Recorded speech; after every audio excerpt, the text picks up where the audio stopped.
Good evening, everyone, and welcome to another episode of Let's Talk Bees. So, reminder, we're doing these every other week on a Friday at 7:30, and then every other Saturday in the morning at about 10:15.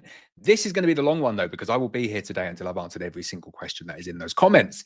And what a week it's been. I can't quite get over how nice the weather is outside. Should probably talk about the headband, shouldn't I? So, if you're watching this on the podcast or listening, you won't see that I'm wearing a headband, which I've taken to wearing now because my hair has become so long that when I go and do beekeeping, it just all kind of like goes in my eyes and I can't see anything. And I can't even put a hat on it now because it's just too boof. So I've taken to wearing headbands. Let's jump straight in and answer some questions then, because I see that there's lots of beekeeping that's going on kind of all across social media. So first in is Steve. Good evening, Steve. He says, "Hi, Laurence. Sorry if this has come twice. Hive swarmed yesterday and I caught it. How best to combine it back to the original hive as soon as possible for maximum honey? Removed all capped queen cells today." So there's no real easy way to do that. I know that's the nicest thing to do, isn't it? You've got a colony of bees and it's kind of swarmed into two. You've got the swarm and the original hive, and you want to put them back together again for maximum honey. I have found pretty much every single way that I try to do that, they swarm again. And then you don't necessarily catch them this time. So I would almost like hedge my bets a little bit and say, I'm just going to keep that as a separate colony and then almost build them up separately to try and get a little bit of honey off both of them. And then if you want to combine later on in the year. That would be my recommendation. And I think that's the easiest thing to do. And it'll probably give you the most honey in the long run. Even though it might think like putting them all back together, you're going to get more honey. I think an early swarm like that, what do they say? Like a swarm in May is worth some hay.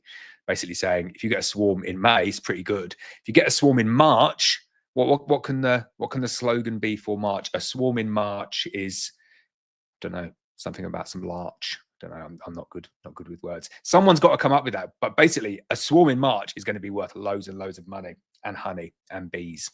So that's what I would do. Andy the Bee-Man, channel member, says, roll up, hit the like button, folks, and good evening, everybody. Good evening to you too. Thanks, Andy, and hit the like button. Frolly's Bees says, "Hey, Laurence, another amazing week's weather down in South Wales. How is it up there? I managed to get out. I managed to get some supers out last weekend. Have you managed to get some out?" So yeah, unbelievable weather. Like the best spring I think I've ever encountered, and just long may it continue. We have no risk up here of it like, oh no, there's not enough rain, so the plant don't yield. And it's like, no, it's Wales, it yields. So just keep the sunshine going. We don't need any rain. Got plenty of water up here, and the nectar will follow. Morley Honeys, channel member, says, "Good evening all. I wonder how many queen cells people found this week." So I think I'm up to about 6 messages that I've had from people where their bees have swarmed already.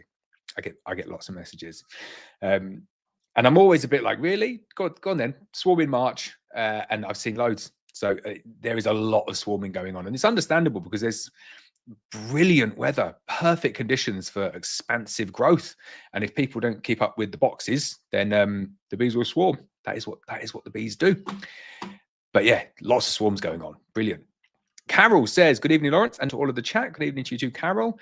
Marcus at Walker Bee Honey says, "Hi, good evening. What a fantastic start to the spring. The warm days are very welcome start to the season. Let's hope it lasts." It feels to me like it just should be sunny all the time now. Every day should be sunny. Famous last words. Carol says, "No cells in north of Scotland. Do you have her on double brood now, though?" So I think a lot of people would have double brooded, and I think double brood early this season would have really, really paid off. Andy the Bee-Man says, "What the hell?" Oh, it's there for the hat. Okay, for my headband. Yeah, of course. There we go. Sorry. Graham Astor says, "Good evening. Good evening to you too." Oh, Andy's saying it was actually the hair. Okay. I thought it was just the headband. Sorry. I'm wading through the insults. It's fine. The best one that I saw came through the other day. I won't swear because they did swear in it, but they said, what did they say? How did it go? It's something like to like rubbish suit, stick to having a shit haircut. Sorry, I put the swear word in. I didn't mean to do that. I thought that was quite a good comment because it was like a double negative. Very nice. But it's water off a duck's back. You can't say anything that would actually offend me. And if you did, I'd just ban you anyway. Oh, there we go. I won't ban anyone. Right. Denby Honey says, "Good evening, Laurence. Holiday in 2 weeks' time. I'll keep you posted." This man goes through 4 passports per year. Dunny's Bees channel member says, "Evening, guys, and John McEnroe. I'm loving the weather at the moment, hence why my summer headband on." Silk Wolf channel member says, "Strong flow on here in North Wales. 1 flow super almost half full. Looking good so far. wow, going to be some bumper honeycrops this year and bumper swarming. Carol is telling me off about the hair as well. Sorry, Carol. It's a good thing people aren't coming here for tips on fashion or hairstyles or how to look good. Just I've got no good advice to give you. Frolly's B says, any tips on a good camera to start making videos with? My iPhone isn't the best, I feel. I would say for 99% of people, the best camera phone that you can get is going to be kind of like up there. I find, I'm just seeing if I've got any other cameras in. No, I've not. I find like my camera, I've got loads of phones. I get through loads of phones as well. What have I got here? So I got my S21. I got my Sony. And then I've got a new S25. I always get like the latest phone because I think it's good for taking videos and stuff. And then I've got like GoPros. The camera on like an iPhone, a good iPhone or a good Android, I find personally is way better than a GoPro, like much better quality. I don't know why it is. It's something to do with the processing, because I think the sensor's bigger or at least like the same size on the GoPro. But I do prefer a phone. But also with like my Osmo Pocket 3, that was like 700-800 quid. And okay, it's got a gimbal, but it's not as good, the image. And then you jump up to like that camera that I'm filming on there, that's about $3,000 plus a couple of grand for the lens. So it's like a real jump up to get any good quality for video. For camera, it's not as big a jump up. I would stick to your phone and just get the best iPhone, the latest iPhone, and you'll get some really good quality footage. Ian says, Ian, channel member says, hi Laurence, you suggested a few weeks ago adding an extra brew box below the existing to increase. I have tried this, but as yet the bees haven't drawn out the foundation. How can I encourage them? So bees will only draw out foundation if they have the requirement to draw out foundation. So if you've got, might as well draw it. Let's do some drawing. Everyone does like the drawing. Oh, I didn't want the color one though. Right, so say you've got a box of bees like this. So that is your box, and then let's take the snap off and say you've just got like a little cluster of bees up here. Then if you go ahead and put another brood box underneath, they're just like obviously not going to do anything. And then the colony will grow like this, be getting bigger and bigger. And they'll probably fill kind of up here first and go something like that. And then that box will be full.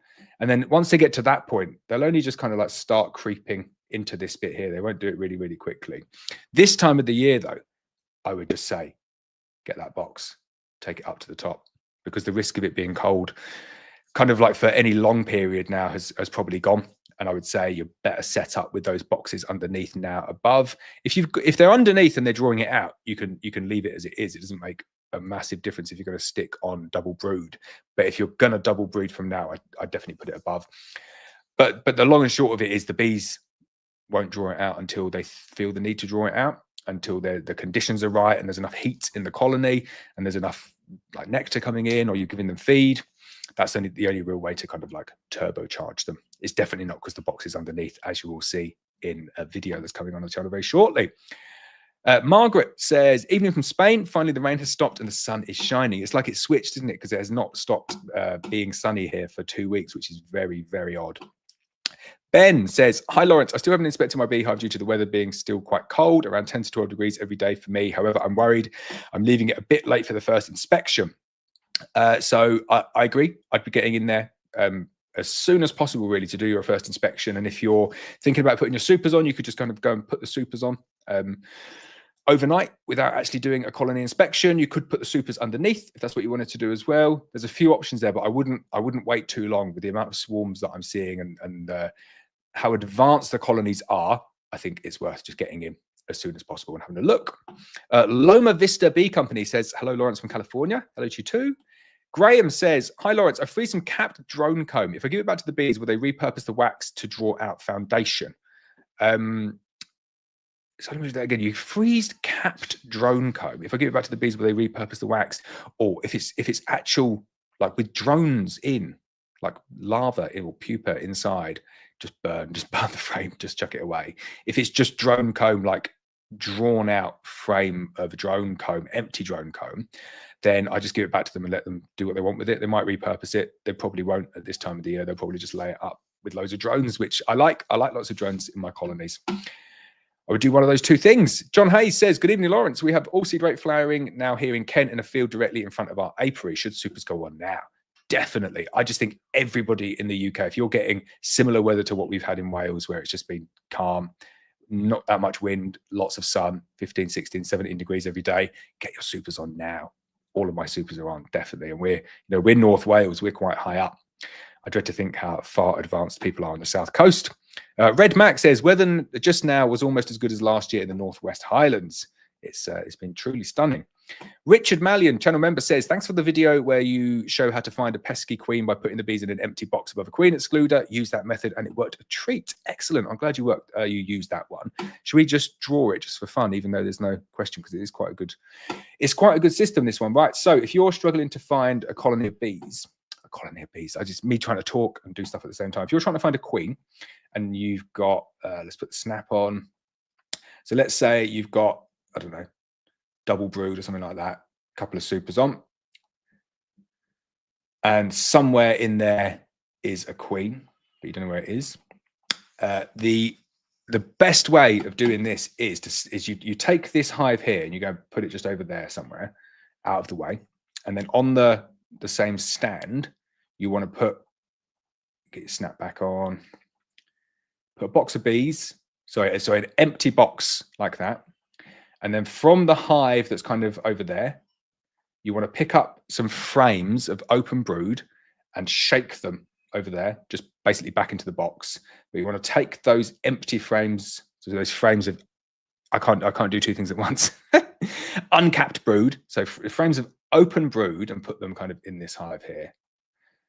Set it up like that. Get as many as you can, but you don't want to put any of the bees, not a single bee can go in. It's just frames of open brood. And then you put another box up here with a queen excluder along here like that. So it's kind of like a shaker box. So you've got no bees, but that's empty brood here, queen excluder here, and then that's just shaker box. And then you just shake all the bees in from that hive over there, just constantly just shake them all in. And basically what will happen is all of the bees will go down like that because they want to get to the brood, and the only one who can't is the queen, and you'll just find her on the queen excluder like that. This app here was supposed to make my artwork look a little bit more professional, and that still looks like 6-year-old artwork, so we'll have to work on that. But hopefully you got the gist. It's a very useful tool, that one, when you need to find a queen. There's nothing that really comes close to that one there. So I'm glad it worked for you too, Richard. Scoutabout says, can't believe how much pollen was in the hives today. Absolute slabs of it. There's going to be a few shocked people who are waiting for t-shirt weather to inspect. I found that out a couple of weeks ago. They are way, way ahead of where they should be at this time of the year, which is a good thing. Manage it well and it will yield crazy amounts of honey. Manage it poorly and do nothing, and the bees will swarm. Melanie Keating, channel member, says, good evening, Laurence. Appreciate all your videos and lives. Please, can you explain the difference between being a YouTube channel member and a Facebook one? That's a very good point. There isn't any difference really, apart from on YouTube there's various different levels. So you can be like a channel supporter, we get a nifty badge, or you could have early access videos where you get early access to the videos that I put on YouTube that are going to be like for the public. And then there's the VIP exclusive mentoring section, which is where you get access to all of the exclusive VIP videos. That is the equivalent on Facebook. So if you sign up on Facebook, that's the membership level you're signing up for. And then on YouTube, there's also the premium membership where you get join in with a group WhatsApp chat. And then if you want to go all out, you can have the exclusive WhatsApp membership as well. So YouTube has a lot more different membership options. But as I said, the VIP exclusive one on YouTube is the exact equivalent over on Facebook. Hope that explains it. PJ Morgan says, hi, Laurence. I want to expand my apiary and get some Black Mountain Honey Buckfast Queens. What's the difference between the 40 and 50 pound Buckfast Queens that you sell? So there's a few different Buckfast Queens on there. So we sell the F1 Buckfast, which we import from Malta. That's just a standard F1 Buckfast. I'm underplaying it. They are very, very good. But that's kind of like 90% of what we sell. We then do a VSH Buckfast. So we sell F1 Buckfast Queens from mothers that are proven to have excellent Varroa sensitive hygiene, and then the daughters from those mothers are also tested to be like able to sell them as VSH Queens, so they're £50. And then our UK mated Buckfast, so the ones that we produce ourselves, kind of available from like back end of June, back end of May to early back end of May, early June, all the way through to like middle of August. They're the ones that we sell. They're £50 as well. All of them are very, very similar, apart from like in terms of like their general genetics. Good quality Buckfast, obviously well mated. You're going to get nice colonies, prolific colonies, lots of honey, nice calm bees. And then with the VSH ones, you're just adding that varroa sensitive hygiene on top. It's not bred specifically for that reason. It's obviously all of the rest of the buckfast is ticked off. It's still an F1 buckfast. It's just kind of got that additional seal of approval in terms of the VSH tendencies. Steve Yeoman says, good evening. Good evening to you too, Steve. Tony and Liz says, good evening, everyone. Perfect bee weather. Get busy. They won't wait. That's excellent advice. Lynette says, good evening. I have 2 hives. Strongest one had 15 queen cups, no actual cells yet. Stuck a super on each one. Might be doing very early splits this year. Yeah, might be doing very early demorays this year as well, because I normally say kind of demorays for me early to mid-May. And I think there's no way we're getting through to May before doing the demorays on those colonies. As soon as I get 2 supers full of bees, it's demoray time, there or thereabouts. We're not there yet, but it's not far off. Right, let's go. JK Photography says, hello. Hello to you too. Marcus says, inspections last week and plenty of drones in the mix. How long before they're mature enough to mate? So normally it's not until kind of back end of April, early May that the drones are mature enough to mate. We're about 2 weeks early this year. So I think middle of April will be there or thereabouts. I might curse everyone and just start grafting, and then as soon as the virgins, it's basically like the virgins emerge and they wait like a few days to become sexually mature, and they're just about to go out the door, and then it rains, and then it will rain for the rest of the year, and everyone can blame me. That is what will happen. But at least we've had a nice spring. Denby Honey says, I'm loving the new multicolored bee suit, mate. I'll need one in my life. Getting lots of comments on the bee suit. It's cool, wasn't it? My idea, that as well. It's funny when you design a bee suit to look like a clown suit, knowing that you're going to get people say, oh, you look like a clown, and then they still feel really like smug and confident about it when they put it, oh, you look like a clown in that suit. And it's like, yeah, that's kind of the idea behind it. It wasn't a mistake to look like a clown. It was very, very deliberate. But well done on your observation there. Sorry if I've offended anyone there. A lot of people did laugh about the bee suit. I am taking it in good jest. Right, where are we going next? John Hayes says, what's the fastest way to get foundation drawn in the super? Do you feed and leave the queen excluder off until they start to draw comb? So no, I never, ever leave the queen excluder off, ever. I don't want the queen laying a single egg in any of my supers, ever. So the queen excluder is always there, and I don't feed through the supers either. I like to leave the bees to it. And you think this year, yeah, everything's so accelerated. So like to accelerate it more, you'll just knacker your bees out kind of before you even get to May. So I'd be taking putting boxes of foundation on as supers now. I'm thinking, oh, that'll slow them down a bit. I'm thinking, what can I do to slow the bees down? I want to extend the season out as long as it can really be. I don't want them to get to the point where they're just going to swarm in the middle of April. So I see that as a positive, that they're not drawing up the frames quickly, because it means that the colony can expand, and hopefully you kind of get more or a better yield in a few weeks' time because of that kind of a slower build up. It's a difficult one, because I can understand the frustration. Like, you're looking at it and thinking, come on, just do something. But before you know it, you'll be too far ahead. So just enjoy the slow ride while it's still there, I would say. And I wouldn't feed through at all. You just end up messing things up. Kieran says, hi, Laurence. What happened with the Carl Lockyer queens that you bought? Have you used them for queen rearing? So I had 6 or 7 queens off Carl, and all of them died within 2 months. And that wasn't just from one batch. That was every time he'd send me another one. Oh, yeah, sorry about that. I'll send you another one. Send me another one. And it died within 2 months. And it's not as clean as it needs to be up there. So there's some sort of like issues with the queens just dying through infection. So I've not recommending those queens to anyone. Harry Reynolds says, good evening, Laurence. Unreal spring so far. I transferred a nuke with a Black Mountain Honey 2024 queen 3 weeks ago. 6 frames is now 11 frames, and I just took a split. Supers have some weight in them already. Oh, we're going to have a competition, aren't we, to see who can get the most honey from a hive. That sounds like good fun. Shells Shed says, good evening. I'm late, but I got here. So wait, I'm late, but at lead tea got here this week. Wow, look at next week, the weather. I can definitely get down with the weather next week. That is looking good. Graham says, do you still like the Apisolis smokeless smoker? I've been meaning to message Damien. Damien, the owner of that, messaged me a couple of weeks back to see how I was getting on with it. I do still like it, but I just don't find it has the same effect like on a really nasty colony than a big proper old-fashioned smoker. So I just gone back to using the old-fashioned smoker. I do still like it though, and I think it's good for areas where prone to fire. Peter says, evening all, mash the like button. That's good. Everyone hit the like button. Much appreciated. Nigel Lavender says, good evening, Laurence. I was a bit like a kid at Christmas when my nuke arrived yesterday. It's in place now and the bees have been exploring their new location, leaving in the nuke for a few more days. It is proper exciting, isn't it? Like, I get excited for all of the people buying, like getting their first nukes.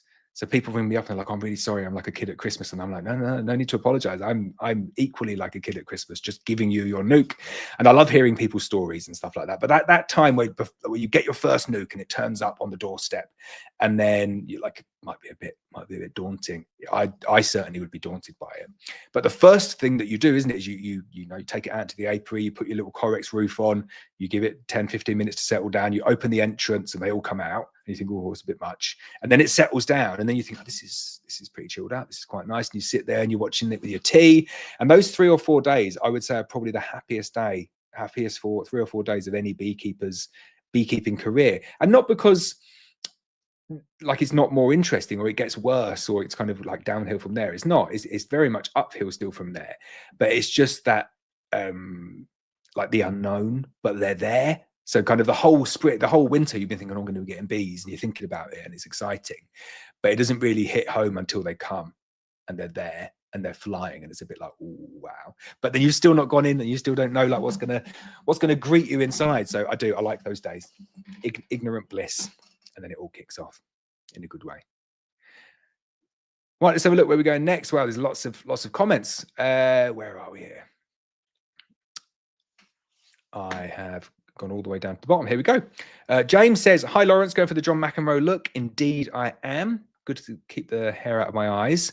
Margaret says, 2 to 3 weeks ago, I said I'd found uncapped queen cells, but couldn't find the queen. Then had 2 weeks of rain. 16 days later, got in and found 6 capped queen cells with piping queens inside and fresh eggs, plus the original queen. Interesting. Definitely an aborted swarm, that one. It's funny, isn't it? They will abort, but they obviously aborted it too late and you've got virgins coming out. So there is going to be a battle royale. Nigel says, will they need feeding? So in the nuke for a few days, I would give them like maybe a litre of 1-to-1 sugar syrup just to make sure. It's difficult. I always have to try and give like generic advice on that one because some of the nukes would have been really heavy and some of the nukes would have been light. And the last thing I want to do is honey bound anyone's nuke, but equally I don't want them to starve. So a litre is like a safe one. You're not gonna completely honey bound your nuke with a litre of syrup, but it will stop them dying for a couple of days. So yeah, I would go with 1 litre of any syrup that you've got. Stephen Slight says 4 new queens arrived, installed, tabs off Sunday evening. That is equally as exciting, kind of introducing queens, I think, as well. Thanks for your order though, Stephen. Andy, channel member, says, hi, Laurence, collecting my bees tomorrow. Given the weather at the moment, would you still feed? I'm in the southwest. So yes, I would. I'd always feed. When you put a nuke into a new hive, it just makes the colony makes the colony's life so much easier by just giving them a feed. You don't just give them loads. They'll still go out and forage nectar. They'll still go out and forage pollen, but it really does turbocharge the colony and gets them going very nicely.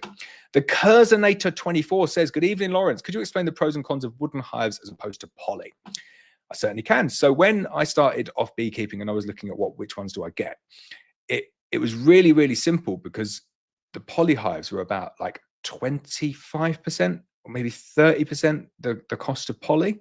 So you're thinking, well, they're loads cheaper and also better insulation for the bees. And the bees definitely do better in poly. There's like no debating that, both in the winter when they need the insulation to keep the warmth in, but also in the summer when they need the insulation to keep the kind of warmth out.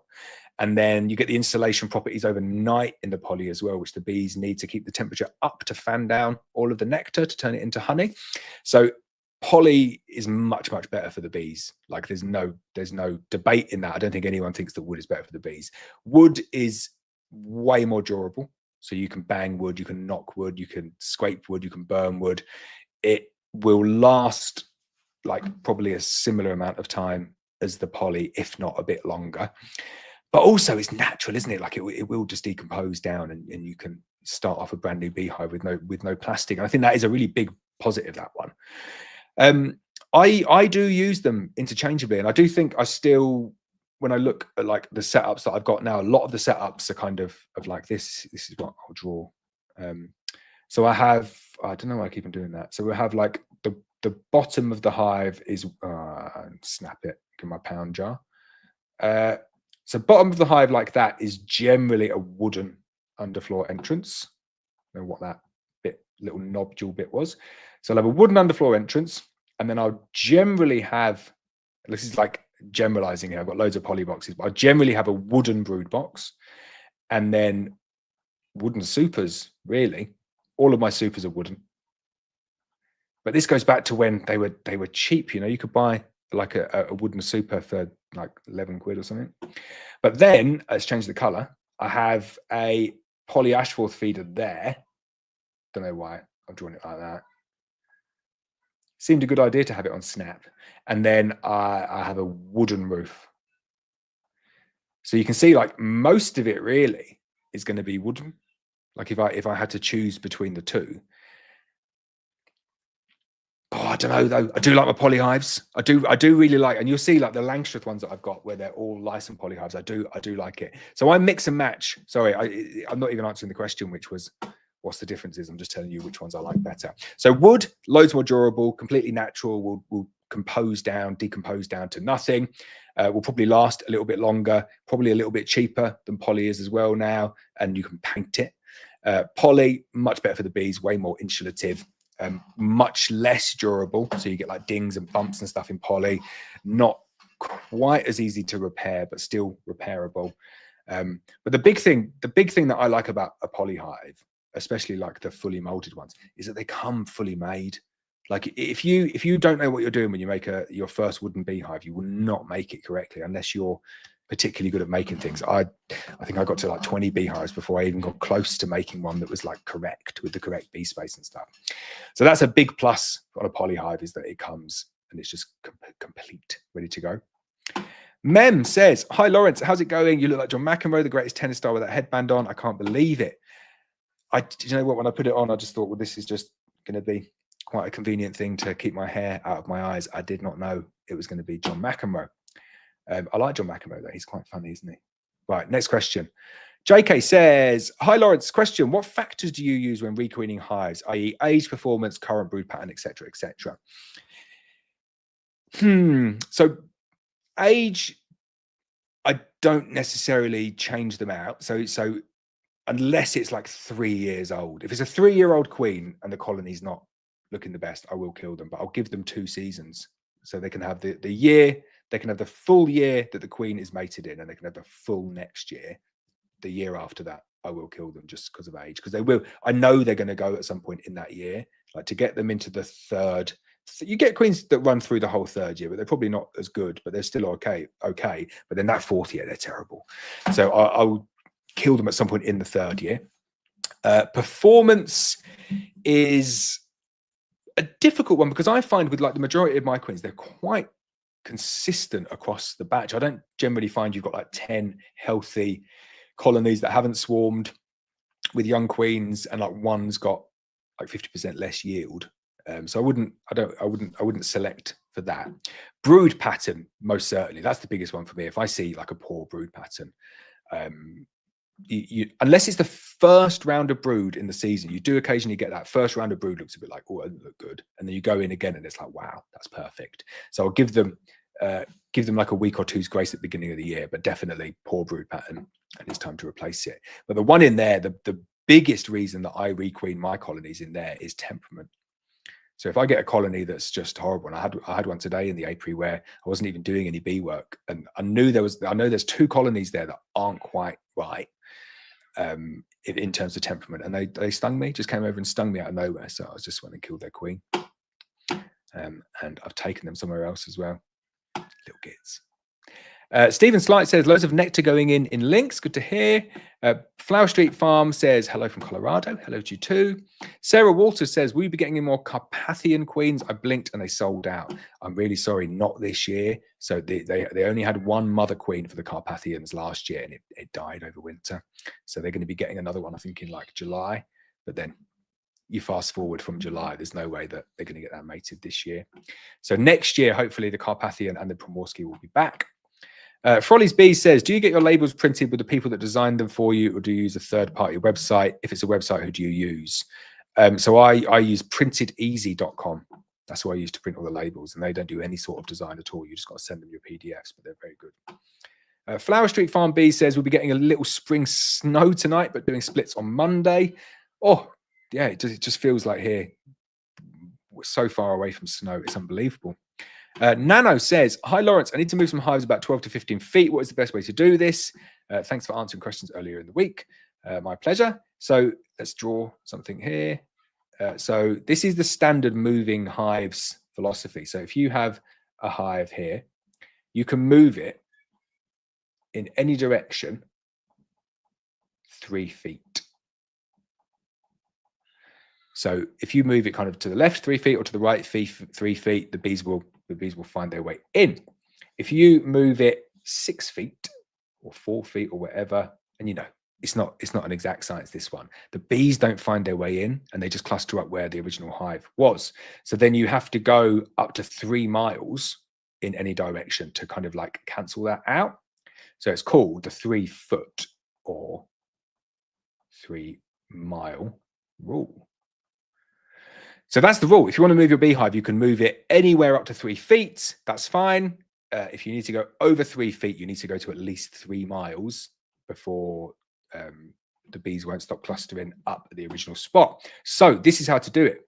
You can do this like in mini steps. So say that's your hive here. You move it 3 feet over to there. So that's 3 feet. And then give it a couple of days and then just move it again 3 feet. And just kind of keep on going.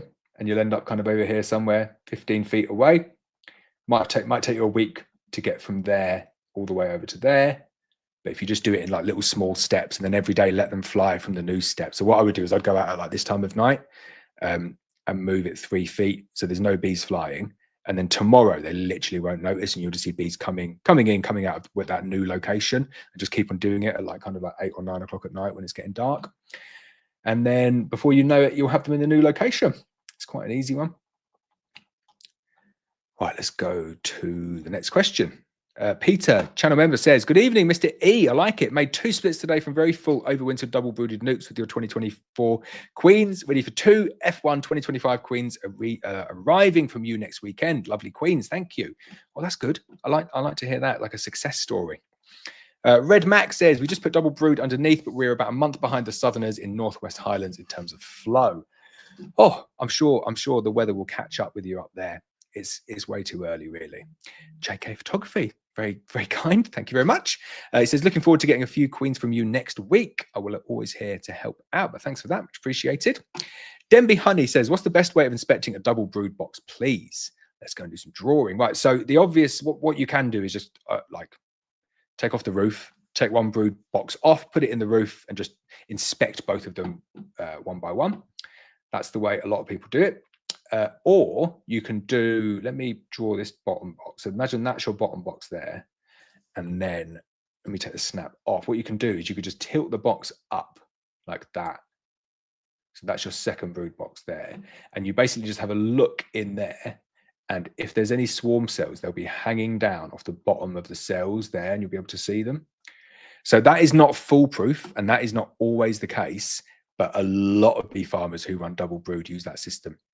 And you do generally find it if you have a double brood nest like that. That's the gap where they put the swarm cells, because there's like a bee space gap there. So it gives them the space to do it. And that saves you loads of time doing that. Really, really good. Frolly's Bee says, same here, hoping to do 8 or 10 splits start of May, end of April. Very nice. There's I can see the amount of people splitting because I can see the amount of queen orders coming in. Absolutely bonkers. So we are sold out. Like we sold out for this week, obviously, because at the end of the week now. We sold out for next week. And then the following week, we're pretty much sold out for the following week. But then the week after that, we're not far sold. We're like, there's maybe 5% left on that week as well. It's not till the first week of May where there's like any decent availability. And then by the time we get to that, they'll all be sold as well. Oh no, I've just seen a comment down there. Benjamin Outdoors says, hello. Ben Davis says, if I inspect the beehive when the weather is around 12 degrees, will that be okay? So it's fine to go in when it's 12 degrees. Yeah. You know, you want it a little bit warmer than that ideally, but just from my own experience, it's better to go in a little bit colder at the right time than leaving it until the temperature is what people deem to be correct and it's just too late.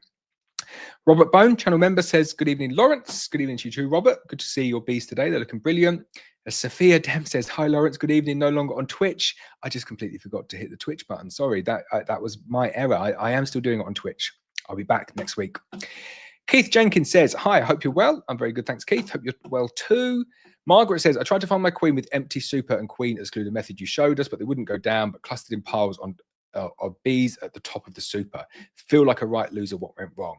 So what's really important, you need to have open brood there. If you do that manipulation without open brood, or you give them any other place to go, they do what they want, but it has to be lots and lots of open brood underneath it.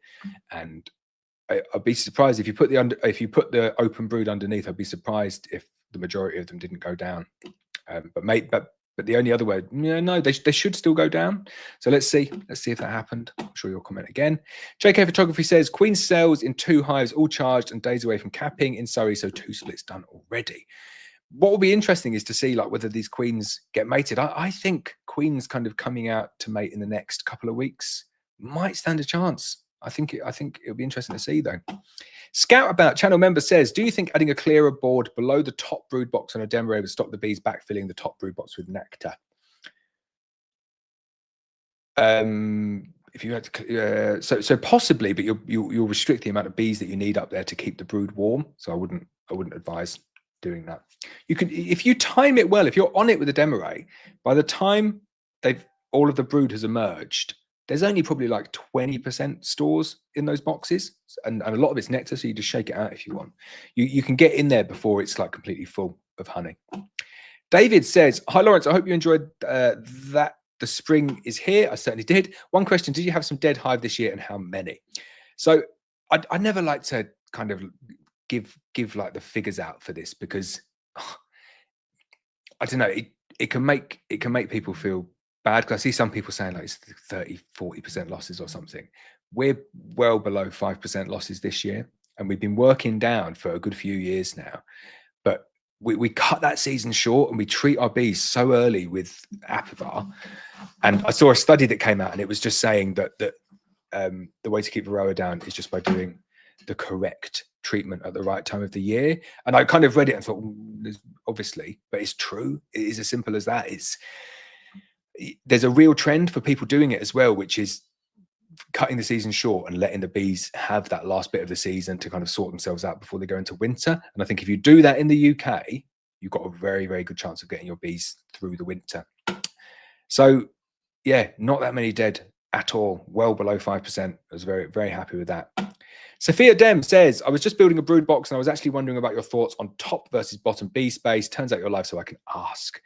I'm not that fussed in terms of top versus bottom brood space. Like if I had to choose, I'd go with top bee space, because I do find it is a little bit easier to work and get the bees down without crushing them.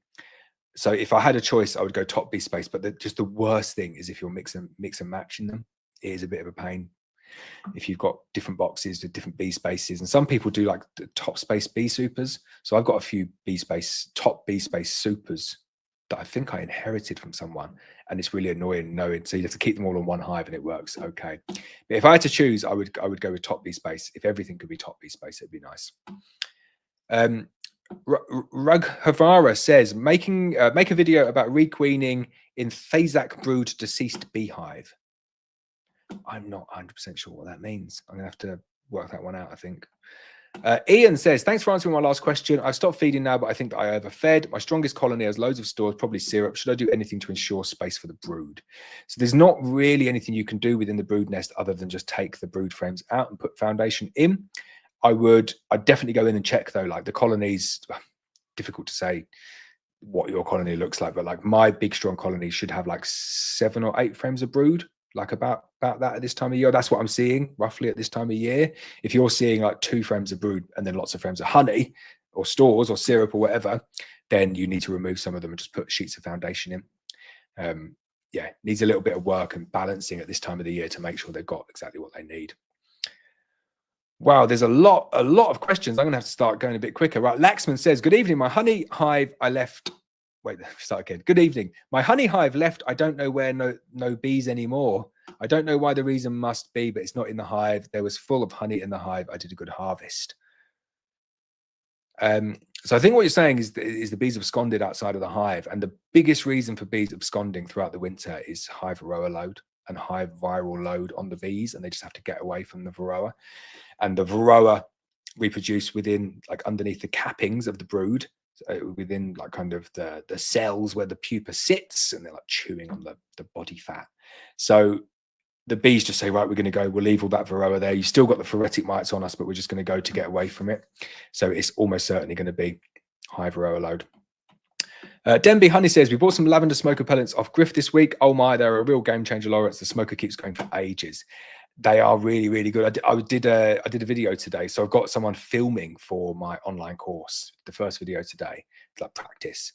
And I did a video on how to set up a smoker and how to light a smoker. So I did that with those pellets and saying about how, you know, it lasts all day. And then did that about like 10 o'clock. And then I had to go back up there at 4 o'clock to put some queens in. And I'd left the smoker out just to like let it die down. And it was still going, and like still properly going, smoke coming out of it. And it was still going 6 hours later. They are very good pellets available at Gwynna Griff. Tell him that Laurence sent you. He'll like that. Raghavara says, love from India as well. Thank you. Love to you too. Frolly's Bees says, with there being so many different hive tools, which hive tool do you find the best and why? So I am very much a simple hive tool man. I like the one that just kind of looks like that. That is the worst drawing of a hive tool I've ever seen. But you'll know exactly what I mean, though. It's just a standard hive tool. There's no like J hook or any like weird thing coming off it like that. I just like the standard one. I like it to be as long as it can be, the biggest, strongest, longest one. I don't like any handles or anything like that on it. And I like it, no paint, just stainless steel so I can clean it. That's what I go for. Really simple one, that. Right, Mem says, can you tell Mr. where the queen was on your website that you gave away? The whole site was full of bees. I can. It was hidden in a hot fire honey listing. So let me see. Oh, I don't think I can find that to show that as the same way. Let me see if I can. So you'll all know for next time. No, I can't do it. So it was just hidden on the hot fire honey listing, and two people found it. I don't know how two people found it because I put the inventory as one, so we had to give away 2 prizes, which is slightly annoying. But you know, hey ho, we'll live and learn. But I'm definitely going to hide it somewhere better next week because the people found it way too quick. But it was good fun, and looking at the statistics of the amount of people that went on there looking for it, we'll keep that up. It worked really, really well. I'm excited. I'm excited about it. I'm only smiling because my daughter was really, really intrigued about it, and my wife was telling her, "Oh yeah, so like Dad has hidden a queen on the site for people to find." And she's like, "What do you mean? What do you mean he's hidden it on the site?" What's like? She was really, really intrigued and wanted to learn more. So I thought what we might do next week is I might find somewhere to hide it, and then tell Ivy that she has to create like a riddle, and then I'll send the riddle out, maybe with Ivy reading it in the email. For anyone who doesn't know what I'm talking about, you need to go onto Black Mountain Honey /subscribe and subscribe to the email list. And then you will be in the list when I send out the emails to people to say there is a free queen hiding on the website. You have to go and find it. It'll be Wednesday morning. Got my calendar all set up for that. Paul Watterson says, hi, Laurence from the Isle of Man. I got my first nuke of bees yesterday, so looking to get going with them over the spring and summer. So keep those tutorials coming, please. Certainly will. If you've got any specific questions, just give me a shout, Paul. The Jizz Wizard, that's surely the Jizz Wizard says, did you hear that commercial beekeeper in the USA are suffering 70% losses? Is there anything like that happening in Europe? So no, we don't get these massive crashes the same way. You do get crashes, but not to the same extent. It's like another level out there, and I'd love to actually understand what is going on out there. I don't think it's a single thing. I don't think it's like, oh right, they found it and we can fix it. I think it's a lot of different factors kind of all manifesting together. That's so weird because I just said manifesting as I was reading the word manifest. Probably not even the right word, but no, it is manifesting in major colony collapses. So I don't know what it is, but it's very, very sad. And I'm glad that it's not happening in Europe. And I just hope everyone in the USA can kind of get through it. Kerry Smith says, brought a buckfast from you late last year after the original queen was superseded, and then a July swarm, tough year. Opened the hive last weekend, and she's laying like a beauty. Excellent. I thought that was going to be a bad comment at first there, but I'm glad I carried on reading it, Kerry. And good to hear that she's doing so well. Fingers crossed she gives you lots of honey this year. Margaret says, last year I had a hive with CBPV. For anyone who doesn't know, that's chronic bee paralysis virus, which I left in a double deep and did nothing with. They survived winter, but were horribly aggressive in the first inspection, 150 meters before I could remove it, before I could remove the suit connection. Possibly. Yeah, I would say you do find when there's like an aggravator or a stressor on a colony, it can really impact on their temperament. So yeah, I would say that's probably connected. But if it's me though, they've got CBPV and they're aggressive, I would just get rid of them. I know that sounds harsh, but like that's probably the best thing to do in terms of securing the temperament of future generations and not spreading disease. Rosie says, good evening, Laurence. Is there a certain space you should have between hives? If adding hives in the future, will it be problematic if you move existing hives to accommodate the new ones? So it's a good question. You can have your hives really close to each other. So you'll see, you'll see some people have like a big long hive stand like that. I've got some like this as well. And you have kind of like one hive and then like two hives. Get the idea all the way along. They're getting bigger and bigger to take up the space. Let's just go around like that. So you'll see a lot of people have hives like that, and it's not ideal because you get drift. So you'll get like a bee comes out of that hive, and drones are really bad for this, and they'll just come back and go into that hive and then that one, and before you know it, they're just like one big homogeneous mess. So I have colonies like this, and sometimes it's the only real way to do it. If you think, I'm going to go to like a bird's eye view now. This is a good way of doing it. So a lot of people do this. They'll have a pallet like that, and then they'll have 4 hives on a pallet. They're kind of like all back to back with each other. And again, you get the idea. They're supposed to be the same size blocks, but 4 hives on a pallet like that. And then what they have is 4 different entrance directions. So this is where the bees will fly in and fly out. And that's a much better setup to have kind of hives set up like that. And then what's nice is you basically stand here to inspect that hive, and then you stand like there to inspect that hive. So the whole time with that setup there, you've got a really good position to be able to stand and inspect the hives, and all the bees fly off in different directions. And then the other thing that I was going to say is that when you come to do the next hive, the next stand, you'd put it like at an angle like that. So this is like in an ideal world, and obviously it's not going to snap like this. You have your 4 hives there, and then you've got these different angles, and that's what it's all about for bees. It's the different angles that help them orientate and navigate. If you have them all kind of like facing the same way, you will get a lot of drift. So I would set them up like that. I know that's not quite what your question was. So your question was, is there a certain space you should have between the hives? I would say a minimum of like 6 to 10 inches, absolute minimum. But you can have them touching each other if you want to have them next to each other. Best practice really though is to leave a hive space in between, so like a full hive space, enough space to actually put a hive with like a couple of inches either side, and then before you know it, come the end of the season, it'll all be full up. But at least you start off with the best intention of trying to give them a little bit of space.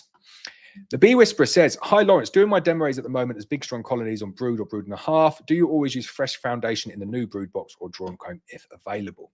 So you can use either. It really doesn't make a massive difference for the bees. I like the demo ray because it slows the bees down, and I want my demo ray to be longer because then it kind of takes up more of that awkward swarming period. So if you give them fresh foundation, you extend the length of a demo ray. If you give them drawn comb, you compress it because before you know it, it's all laid up by the queen.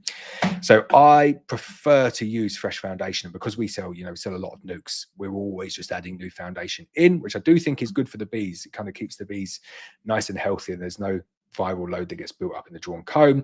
Appreciate if you're not selling nukes, you might have drawn comb. If you use drawn comb, you'll end up with more honey overall. But it's just a case of like compressing or extending the length of that demo ray, and I find that foundation will extend it, which is what I want. Christ876 says, hi Laurence, I overwintered 3 nukes each with your mated queens and opened them all up today. Those queens are laying machines in this weather. Moving time early next week to full hives, A-star queens. Oh, I love all the positive feedback on the queens. That was brilliant. I had turned off WhatsApp, but I don't know why it comes up on there, so sorry about the noise. Aaron, I'll get back to you in a bit. Talking about nice temperament as well. That's what it's all about. Kerry Smith says, thoughts on the Flow Hives, Paradise Smart Hives. We've done really well with them. I really like I really like my Flow Hive. I like my Paradise Smart Hive. The bees are doing well in both of those already this year. So it'll be interesting to see how much honey comes from them. I will be doing videos comparing them and future videos on them as well. But I really like them. They're not for everyone, and it does take away the ability to kind of manage the hive in a certain way. But I just think if you're going to have 1 or 2 colonies in your back garden and you're happy to do the inspections and you're happy to take out a couple of splits, then Flow Hives or Paradise Smart Bee boxes are a very, very good bet. I like them very much. Right, Kieran says, is there a preferred method to requeen an AMM colony with a buckfast queen? So when you requeen an AMM colony with a buckfast queen, generally what happens is they accept her, they let her lay some eggs, and then they kill her, and then they try and supersede or some of the eggs that have been laid, which is like stupid. Well, I don't know why they do that, but they do it. So what the best way to do it is to introduce the queen and get her out of the cage, but then every like 2 or 3 days you need to go back in, and when they start to do super seizure cells, you take them down. You've got to do it every 2 or 3 days. If you do it any longer than that, they just kill the queen. And then by the time some of the brood emerges, some of that buckfast brood emerges, they stop trying to supersede her, and you're pretty safe after that. Another way of doing it is getting one of the queen trap cages, so not the queen excluded one, but a queen trap, so nothing can come in and nothing can go out of that. And then you can introduce a frame with that buckfast queen on and put it into a queen trap like that. And then that way you've kind of got like a hive within a hive, and then they'll get used to it that way. So two methods there, both of them pretty good. Thomas, channel member, says, hi, Laurence, I have 2 nukes that have a lot of activity, but they're on 2 frames of brood and it's only small patches with the queen still there and laying. Is there a way I can speed them up? So unfortunately, there's no real way to speed colonies like that up. You could feed syrup, but if there's not enough bees there to process the syrup, it's not going to speed them up anyway. And really, the weather should be speeding them up. So I'd be looking at them and thinking maybe their time is up. 2 frames of brood, 2 frames of brood and small patches is not a lot at this time of the year. So I'd be giving them everything to kind of see if you can get them through. So definitely feed them some 1-to-1 sugar syrup or 2-to-1 if you've got it. And that should have an impact, but I suspect there's something else probably going on.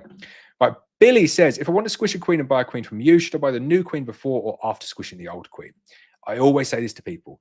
Have a look on the website, see what dates are available, and then place the order for the, if you can, place the order for the queen like a couple of weeks in advance, and then kill the queen, kill your queen. You want the new queen to arrive at least 8 days after you've killed the queen. Because what you're going to do, kill the queen, wait 8 days, take down all the emergency cells, and then add the new queen in on day 8. But she can go in on day 9, day 10, day 11, whatever. You can leave them for a couple of weeks, really, without a queen at that point. And then that should be fine. If your queen does arrive before day 8, all you need to do is put her into the colony in the cage, but don't pop the tab, and then don't open the tab until you've reached day 8 and taken down all of the emergency cells. So whichever way you do it, there's a way to kind of manage it. AJ says, hi, Laurence, long-time lurker. If price wasn't an option and you had lots of planks floating around, would an oak beehive be a good idea? Great question. And I'm glad that you've lurked and now kind of joined in, which is good. I made an oak beehive with some floorboards that I had. I had leftover floorboards and thought, oak's nice, isn't it? Well, let's do an oak beehive. And it was the heaviest beehive I've ever had. It didn't weather very nice either, and my joinery skills are non-existent, so obviously it kind of just came apart pretty quickly. It was all right, actually. I glued and screwed it, so it didn't come apart that quick, but it was so heavy, like the most ridiculously heavy beehive. So for that reason alone, I probably would use the oak frames or the oak boards for something else. I'll just go and buy some nice cedar to use. In the Hive said, it's all kicked off this week in Suffolk. We collected a swarm during the week and I made my first split today after finding some queen cells. There's a lot going on in it. There's hundreds of swarms gone already, I reckon. Where do we go? Andrew Cook says, hi, Laurence. Do I have to do a split this year to stop them swarming with the new bees you supplied me this week? So it's impossible for me to say whether they'll swarm or not. What I always say to people, the first thing is only good colonies swarm. So if your colonies swarm, you've got a good colony of bees that might have been slightly mismanaged in terms of space. If you want my recommendation, I would definitely make a split, it's a no-brainer. I send people out a nuke, so a box of bees in a nuke, and then after a week, they take those bees and they put it into their beehive, and they just got this spare nuke knocking around. And then to help the colony along, what I recommend, and I'll send this out, I'll give emails to people kind of with warnings on this as well. I recommend taking out a frame of brood, a frame of stores, a good shake of bees, and add in a new mated queen. Now you can do that. You can add the mated queen to either side. It really doesn't make a massive difference. But it slows the bees right down, and it does knock them back a bit and gets them through the swarming season.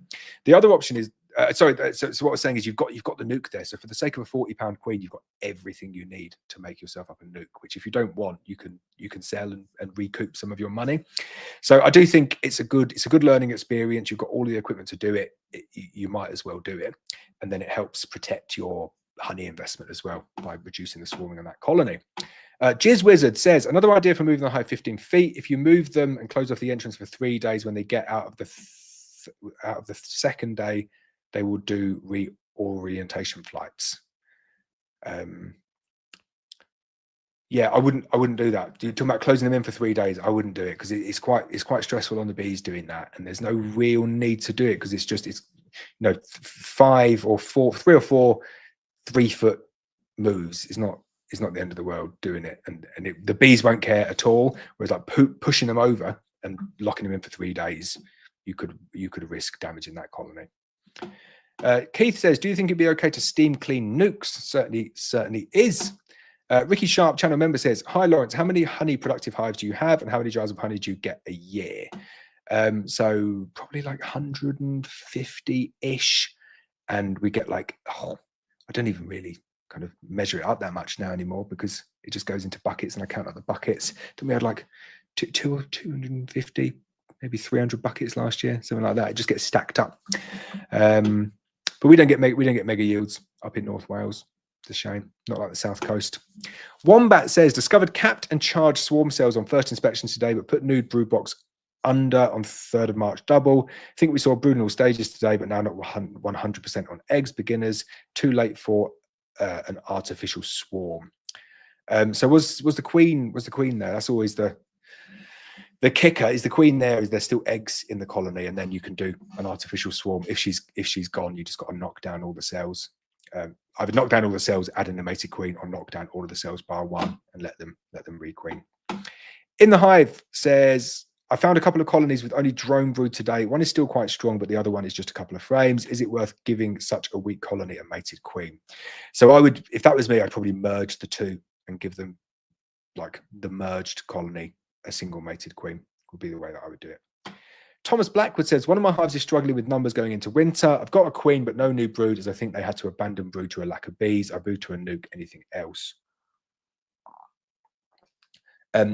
Is the queen okay, and is she laying? Because a lot of the time when you get this like mass reduction in bees, but the queen's still there, it's a problem with the queen. It can be a problem with Varroa as well, but it might be that you've got a queen, but the queen's like knackered. So I'd put them into a nuke. I'd give them some 1-to-1 sugar syrup, and I would see what they do. If there's enough young bees in there and there's a queen that's laying, you'll see eggs and brood within maybe like 3 weeks. That's what I would do. Agent X-Force says, Gale's bees, a buckfast arrived in the post today from you. Thank you. I like the cages you are using. What is the QR code for? The cage seems to have 2 entrances. Should I break the tabs off both? So the QR code will link to our website eventually. Links to Melita Bee's website at the moment, but it will be like just instructions on how to introduce your queen. The cages do have 2 entrances. The queen can only get out of one of them, but I always suggest and recommend opening both of them. So open both of them, but the queen can only get out of one. Rosie says, what's the minimum time you need to leave a new nuke before you can transfer to a hive? So I would say minimum is 24 hours, but some people I've had this week do it on the same day. You know, put the nuke on a hive stand at 10 o'clock and then come 3 o'clock, they're transferring them in. I wouldn't recommend that unless you're experienced. I'd give it at least 24 to 48 hours. It's kind of like the optimum time. Shane Newton says, hi mate, I hope you're well. Getting my first nuke Sunday morning. Any advice in general? I could go on for hours. Advice in general. Always keep ahead of them. Always give them enough space. Feed them when they need to. Don't get too obsessed with the honey. Give the bees what they want. If you keep healthy bees, you'll get lots of honey. if you just focus on the honey and don't worry about the health of the bees, you'll end up in a bit of a mess. There we go. John Roberts says, been scrubbing and bleaching secondhand poly hives, never buying used again. I've used your bleaching method. Thanks for that. Does it take long for the chlorine smell to go? No, it doesn't take that long. Within have you hosed it all down afterwards? So once they've been dipped, I kind of like pressure wash it all off and then I hose it all down. And I find kind of like within a few days of hosing it down, you can't really smell it. But at least you know it's clean. Margaret says, regarding finding the queen, I put 2 frames of open brood in the empty deep, shook in 4 frames of bees. They crawled up the sides and clustered at the top. So was there a queen in there in the end? That's the only other question, because if there's not a queen in there, sometimes they don't go through as well. But that's strange. That's strange. I've not seen that one not work before if there is a queen in there and there is open brood. So shame it didn't work. Sorry about that. Stephen Slight says, how long does a drone take to mature? As I have quite a bit of drone brood and some drones. It's at least a couple of weeks. It's probably a little bit less than that. Again, I don't read the textbooks, but I know kind of when I see lots and lots of drone brood, you've got like 3 weeks really before you're going to have any sexually mature drones. So some of that time is spent inside the cell and some of the time is spent outside of the cell. I don't go down for exact science of numbers, but give it, if you've got a frame full of drone brood now, give it 3 weeks and they should be sexually mature. And like I said, it's early this year, so that only takes you through until like the 20th of April, where really for me it's back end of April. So we're a good 2 weeks, 10 weeks to 2 days, 10 to 14 days early, I think. John Sylvester says, good evening, Laurence, to you and your family. What do you think of the smart hive? I like the smart hive, you know. I've still not taken any honey out of it, so I'll reserve kind of like complete judgment on that until later on this year. But I do like it. I do prefer working that to the flow hive. Just a little bit easier. Scout About says, we have a queen coming from you on Friday the 18th. Will this still arrive on a bank holiday? So no, I don't want to change the listing on that one because we're kind of sold out anyway, but I'm hoping to get the queens on the Wednesday. So if I get the queens on the Wednesday, for anyone who's ordered it for the Thursday, we'll send them on the Wednesday to arrive on Thursday the 17th.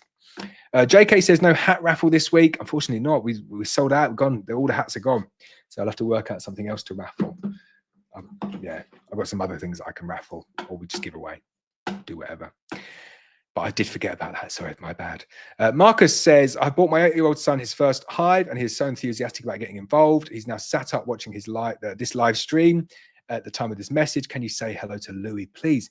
Hello to Louis, a massive hello to Louis. You're only 8 and you're already involved in beekeeping. And like my daughter, she's just obsessed with everything to do with beekeeping. And I'm sure you'll be the same. So you're definitely still up because it's Friday night, isn't it? There's no reason to go to bed. So hello, Louis. I hope you're enjoying the stream. And say hello to your dad from me. Margaret said, I have to have some tea. Thank you very much. Mike Moore, channel member, says, found 1 dead out from 11 hives when checking yesterday. Bees I had seen coming in and out must have been robbing. Can I reuse the frames or is that risky? Do you know when they say like ask 10 beekeepers and you'll get like 11 different answers? You will always get different answers on this. For me, I always melt down those frames now.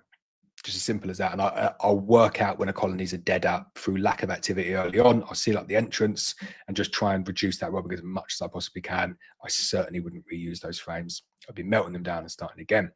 Rebecca Walker says, hi, Laurence. Hello to you too, Rebecca. She says, just to thank you, I received my 2 new queens today, safe and sound and in their new home. Excellent. I'm glad they arrived safely. It's nice to have got through the second week of nukes and the first week of queens. I've got my totals list up there, and then we just build the list up as we go on. Busy week though.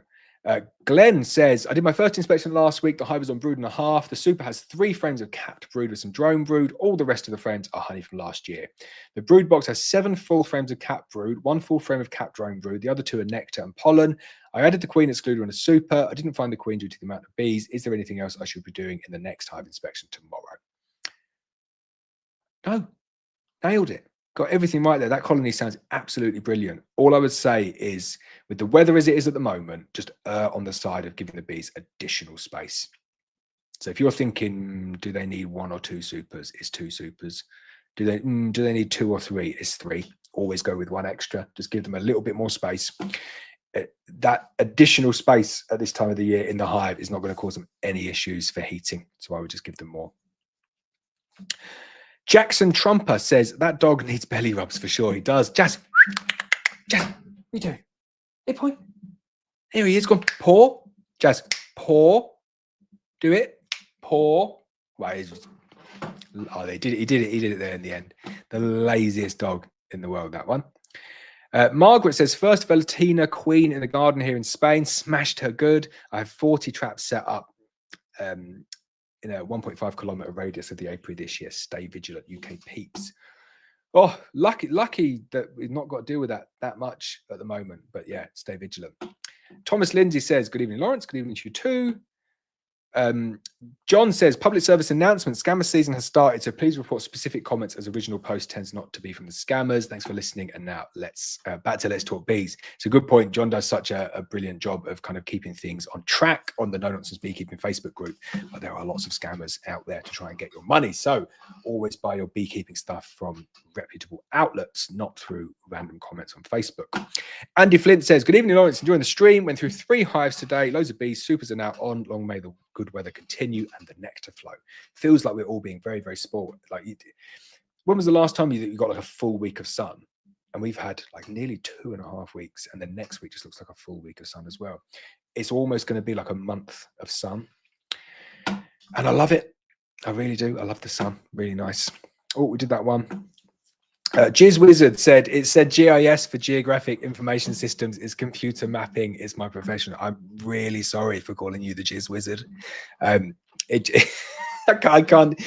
sorry, the GIS Wizard. Okay. I'm just going to laugh to myself because I just found it really, really funny, but it probably was inappropriate, so I do apologize. Paul Ginger says, hi, Laurence. Looking forward to receiving my first ever nuke from you on the 24th of April. Can't thank you enough for all the videos and advice you put up on YouTube. It's been invaluable and so helpful. Oh, thanks, Paul. It's a very nice thing to say. I'm excited to get you your nuke, but always here if you have any questions. Nick Will says, best was to get mini mating nuke foundation drawn out for use. Just stock it with the right amount of bees. If you get enough bees in there and you get the flow on and you get, like, you use some fondant in there, they will draw it out eventually. Much easier once you've got drawn frames to put in there. Harry Reynolds says, how do you handle timing the June gap? If this weather keeps up, I need to harvest to avoid running out of supers, or do you take the supers a bit before the gap so they can build up before the dearth? Let's draw a picture on this one here. Right, so this is a really, really good method for the June gap. This is the one that I like the best. Just, it's not the one that I use. It's just the one I like the best because it's really simple. Yes, right. So that's your brood box there. You've got queen excluder running over it, and then you've got let's say you've got like a few supers on here. So let's go ambitious. Let's say you've got 4 supers. They are all supposed to be the same size, right? So 4 supers. So 1, 2, 3, 4, queen excluder, and then a brood box. So this is the technique that I would use. So let's say they're full of honey. So let's take away your supers. So all your 4 supers have gone. You're back down to 1 brood box. At that point, you put another brood box underneath like that, and you put a poly Ashforth feeder on top. So then you put a bit of feed in there, and your bees are in here. And then during the June gap, the bees have got access into the feeder, and they've got access here to grow if they want to grow. June gap's only going to last for like a few days, maybe a week. And then once you start to see the nectar coming back, and when you're feeding here, you're feeding like very, very little amount. You're not pumping that full, maybe like a litre of syrup every 3 or 4 days, something like that. When the flow starts to come back in, you take your poly Ashforth feeder off like that. And then you just make the decision, do you want to stick on double brood or do you want to go with supers? Sorry, or do you want to go with a single brood like that? I would suggest just sticking on double brood because double brood is a really, really nice winter configuration. So then all you do is you just take the poly Ashforth feeder off and then you just go back on with all of your supers that you've used and nicely extracted. And then that system there, like everyone should have a poly Ashforth feeder on every single hive. I think so anyway. But that system there, the only thing that you need to do that is one additional brood box, and it means that all of your supers can be used in the spring, and then all of your supers can be used in the summer. And it gives you, it gives you a week, gives you enough time to just about get all of that honey out. So I think that's a good system. Ian says, which is better, the warm way or the cold way? So it's all down to perspective which one you like. So let's draw the 2 of them. So in a national hive, doesn't really work in Langstroth. In a national hive, you can have hives set up like this. So what I'm showing you here is like a bird's eye perspective. So let's take the snap off. So imagine the bees are flying out in that direction. And then let's put the snap back on. So that is the warm way. So these are frames lined up like that. That way is the warm way. You get the idea. And then that way is the cold way. So the only difference for me, the bees don't care. Bees don't care. The bees do it any which way they want in the wild. So they're really not that fussed. The only difference it comes down to is where you're going to stand. So if you're going to stand behind your hive there, the warm way is way, way better for you. It means you don't going to twist. If you're going to stand by your side of your hives there to inspect, then you can see that the cold way gives you exactly the same access. So it's kind of like from there, same to here. So the bees don't care. Just set them up, work out where you're going to stand, and then set the bees up, set the frames up. So you've just got an easy way to lift them out. And then everyone's happy. So I always inspect from behind because I have big, long kind of lines of bees. So I always go the warm way, but only because I'm inspecting from behind. Julian says, evening, Laurence. Evening all. Sorry, out with the family this evening after a hectic bee day. Queen's all in. Thanks again, Laurence. Have a great live chat. Thank you, Julian. I'll catch up with you soon. Harry Reynolds says, big hypothetical, but if the weather stays and I double brood now, how long I can do an aggressive split of 5 to 6 2 frames, looking to pre-order queen so I don't miss out, but don't want to go too early. So if you think about like a frame of brood, if the queen lays it up and then it's got to go through kind of like egg and then larva and then pupa and then emerge, roughly like 3 weeks, 3 and a bit weeks for all those bees to come out. So if you've got like 6 or 7 frames of brood in there now, fast forward 3 weeks, probably going to have filled that double brood box. So I would say, to be safe, 4 weeks, you should be full from now. You can order the queens. If you want to order the queens and then just delay them, we can do that as well. It means that you'll definitely get them kind of roughly when you need them. Phil T, Jeremy Whitefield says, hi. Shouldn't have missed that one out. Hello, Jeremy. Phil T says, hi, bud. Do you always advise waiting for full brood to be drawn out before adding a super after putting a nuke in a hive? Currently, I'm around 9 out of 13 drawn out in my brood boxes. So I work on like roughly 80%. I would say, though, at the moment, you can go down to 70% because it's so nice and warm. So 9 out of 13 is not going to be far off 70%. So I would get on there, stick the supers on. Thomas Lindsay says, hey, Laurence, any recommendations for managing carniolans? Already overflowing, the brood box doubled up now, totally caught off guard compared with my local mongrels. Thanks. Very unusual for carniolans to do that, to be so big and prolific at this time of year. They are notoriously slow starters. They make up for it later on in the year. But I suspect that they're... Oh, I don't know. They're obviously doing something very, very well. They're very swarmy bees, carniolans. I would split them. If you've got them on double brood, I'd wait until they've filled both of those boxes, and I would make a split. That'd be the best way of doing it. Jeremy Whitefield says, hi there, I have double brood and it needed more space. What are your thoughts? So if you're filling up double brood, you need some supers on there, and that's the only way to give them space at that point. Where are we going next? So I've just completely lost where I am on here. Here we go. Will says, I've recently bought 2 full bee colonies. One colony is not doing well. Loads of mites on the floor. Colony is on 1 brood and 2 supers. What would you recommend for treatment at this time of the year? So if you're looking to kind of keep them as honey production hives, you're very, very limited in what you can use at this point in the year. So you'd need to remove the supers. There's nothing really that's licensed. You used to be able to use Max and Mite Away quick strips, which is a formic based treatment, but you can't use that anymore. I changed it to Formic Pro, and now you still have to take the supers off. So I would take the supers off. I would move them back to like a single brood box, and if they need space, go to a double brood box, and then I would treat them with either oxalic acid, like apibioxal sublimation, multiple times at 5-day intervals, or if you're just going to keep them without supers off for 8 weeks, you could put Apivar in now as well. Would have been better to stick it in Feb. But if they need treatment, then they need treatment. Elizabeth says, what is the earliest I can start grafting queens? So we normally go kind of like mid to back end, generally back end of April around here. It's a bit earlier this year, but I think I'll still stick to kind of maybe like, back end of April. I think I'm going to go in the UK. P case. Oh, it's not working. Oh no. My thing's broken. That's not good. I can't remove Elizabeth's comment. Let's try and do something else. Oh no. The stream. There we go. Working now. I was going to say that was disastrous. That could have completely crashed it there. Right, let's jump back on. Right, so PK says, hello, Laurence. If I'm going to receive my nuke at the end of April, how aggressively would you checkerboard with new foundation without risk chilling the brood? So I wouldn't do anything fancy like that. Don't risk chilling the brood. Like rapid expansion, like through checkerboarding, is you can only really do it on like a really massive, strong colony. Definitely wouldn't try and checkerboard a nuke. So I would just follow the instructions on the nuke, get it into its like hive, let it expand. Once the box has reached 80%, get the supers on, and then wait until it's like quite an advanced colony before you start doing anything like that. Harry says, "Hi Laurence, nice hair. Looks similar to my dad." I'm going to take that as a compliment, Harry. I'm not seeing what your dad looks like though. I'm sure he looks good. Denby Honey says, beekeeping basic. Any tips before I take it? You'll nail it, Paul. You don't need any tips.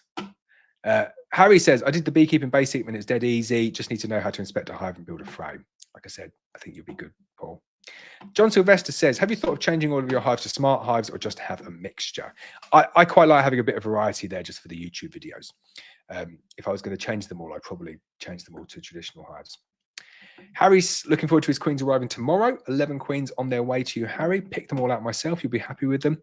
Silk Wolf channel member says, regarding the smart hive, I'll give you a heads up. It's more of a trickle hive than a flow hive. It takes way longer to extract, 8 hours, whereas my flow hives, I can do all 7 frames simultaneously in 3 hours. Interesting you say that, and interesting to see whether it's the type of honey that's slowing it down. What I love about the Paradise Smart Hive, though, is that you can just, you just turn the knob and just leave it, and it just does it for the day. The bees can't get in, they can't steal the honey, so you can kind of like tap all of the frames. So the 8 hours for me is fine because I'll just tap it one day and just go and collect it the next day, so I'm not going to wait there. Whereas the flow hive, you've got to wait there and do each frame individually, and it takes a good few hours. Right, let's have a sip of tea. Gary says, evening Laurence, hope you're well. Can't believe how many hornet queen wasps there are around at the moment. Crazy, isn't it? I've seen a few. I saw maybe three or four queen wasps today. A lot of them around. Dow Hancock says, hi Laurence, night temps down here still dropping to 6 or 7 degrees. With these easterly winds, is that too cold for supers? Just worries that the daytime temps are now 12 degrees plus, and today was just 18. Definitely get the supers on. Don't worry about that. You're all good. Harry says, the mild winter has resulted in lots of queen wasps, etc., surviving the winter. Brace for the wasps in the summer. Yeah, like last year was the least waspy year in the world. I have a feeling we're in for a very waspy year. John says, drones reach sexual maturity between 10 to 16 days after emerging, says Google. So once capped, planned queen rearing 24 to 30 days from being capped. Good stuff, John. Thank you very much. PJ Morgan says, got my Black Mountain Honey nuke today. Many thanks. Should I give them some one-to-one syrup once they go into the wooden hive on Monday? I do have frames of foundation, drawn comb, and frames of stores that I can give them. I would definitely feed them. Keep them on foundation is best for a small colony like that, and feed them, and it kind of like stimulates them to get them going. That's what I would do. Helen P says, hi Laurence, just wondering how many employees you have since you have a separate full-time job. PS, do you need an accountant? Laugh out loud. So we have no employees. It is just kind of me and my wife that do it. We do everything, and it is mainly Helen that does most of it. I just get to do the fun stuff. It's brilliant. Ricky Sharp says, do you use dummy boards? I was told to use them to stop the bees drawing out too much to the wall of the hive, but I don't seem to see many people using them. What are your thoughts on them? I think some hives you need to use a dummy board on. So like my fake flow hive, where there's like a half frame space, you need to use them. Some of them you don't need to use them. So like the Abello 12 frame and the Abello 11 frame, they've got like a really good space, like sizing on the side. So you don't need to use them. I quite like a dummy board. Gives you like a bit more space to work, but I don't use them unless I actually need to use them. Sarah Walter says, would you still treat VSHB? So for me, I always treat all of my colonies to make sure that they're in the best possible health that they can be. If you're buying bees because you want to kind of like transition towards treatment free, and you're buying VSHBs to kind of like boost the genetics in the apiary, and you might want to see how they work without any treatments, then by all means don't treat them. personally, I treat all of my colonies. Cal the Spa says, Brindy caught alive, even if I've missed the first 45 minutes. When's the earliest I can do a shook swarm? Interesting, that one, because I've got a shook swarm to do on that wild colony. And I'm thinking I want to let them build up strong enough first. It's not so much about the weather, it's about having enough young bees there. You don't want the old bees. You want that first kind of like flush of young brood to come through. So I'm waiting. I'm going to go like back end of April, early May, I think, before I do any shook swarms. I enjoyed the Brindley Court reference as well. But yeah, predictive text is a nightmare. Mike Moore says, have you ever used Varomed for mite control? Very little withdrawal before supers can be put back. That's a good one to know, actually, the Varomed. It's a mix, isn't it, of formic acid and oxalic acid, I think, off the top of my head. And then you drizzle it on. That's a good shout. If the withdrawal of that is much lower, then maybe that's a good way of doing it. You can't use it with the supers on, but you can put it back on pretty quick afterwards. Richard says, hi, Laurence, we have a lot of oilseed rape in Norfolk and it's not far off flowering. Is there anything I should consider when it comes to take off oilseed rape honey? Yes, definitely. So normally with any sort of honey, you basically want the honey to be at the right moisture content before you take it off so it doesn't ferment. And the way to give you a visual of that is when you pull out a frame, it's all capped, or the vast majority of it is capped. If you leave oilseed rape honey that long, you will not get out of the frame. No chance, because it would have started to granulate and crystallize. So you take out any frame of oilseed rape honey and it will be like not capped at all. If you shake it and nothing comes out, so it's not nectar, that is good for extraction. And you'll kind of get the hang of it, that it's probably like mid to back end of May is when you'll do your extraction. I'm trying to say, like, normally it'd be back end of May, but this year I think maybe it would be mid-May. It'd be interesting to see how the oilseed rape, if you've got it near you, responds this year, because I feel that the varieties that they're planting are flowering a little bit earlier, but the bees aren't ready. But this year I think they'll be ready, so there could be some really, really good bumper crops on the go. YouTube user says, hi, Laurence, looking forward to getting 2 nukes from you in a few weeks. My plan for the season is to do a split and end up with 3. When splitting, would you take brood from only one or both hives? I would stick to just doing one hive. They say bees from 2 colonies will fight, bees from 3 colonies won't. I just think to limit the risk of any kind of like disease transmission spread, keep it neat and just do it from one. That'd be the way that I would do it. Richard Mallion says, when you extract your honey, do you keep honey from each site separate, or is it all mixed? So I keep it separate in the buckets, but then when I come to put it into the tanks, I do mix it all up. It's a weird one, because like for a lot of people, they want to know kind of like the honeys from this exact site, but then also what a lot of people want is they want like a honey that's going to taste kind of similar each time. So if you give them honey from one site, then honey from another site, they might be like, oh, that was amazing, and then oh, I didn't like that one. Whereas if you mix it all together, you end up with something that's kind of repeatable, which, you know, like for some people, it's like, it's not what I want, and for some people, that is what they want.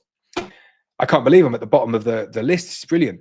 Andrew McMahon says, 3 overwintered hives, all treated and fed at identical times. All were strong. Only one came through, headed by Black Mountain Honey Queen. Beekeeping. It's very annoying when you think you're doing everything right. It's very annoying. Harry says, finish all the questions before 11 p.m. Must be a record. I love it. Just doing quicker answers. Sean says he received his matey queen today. Thanks. We'll let you know how she does.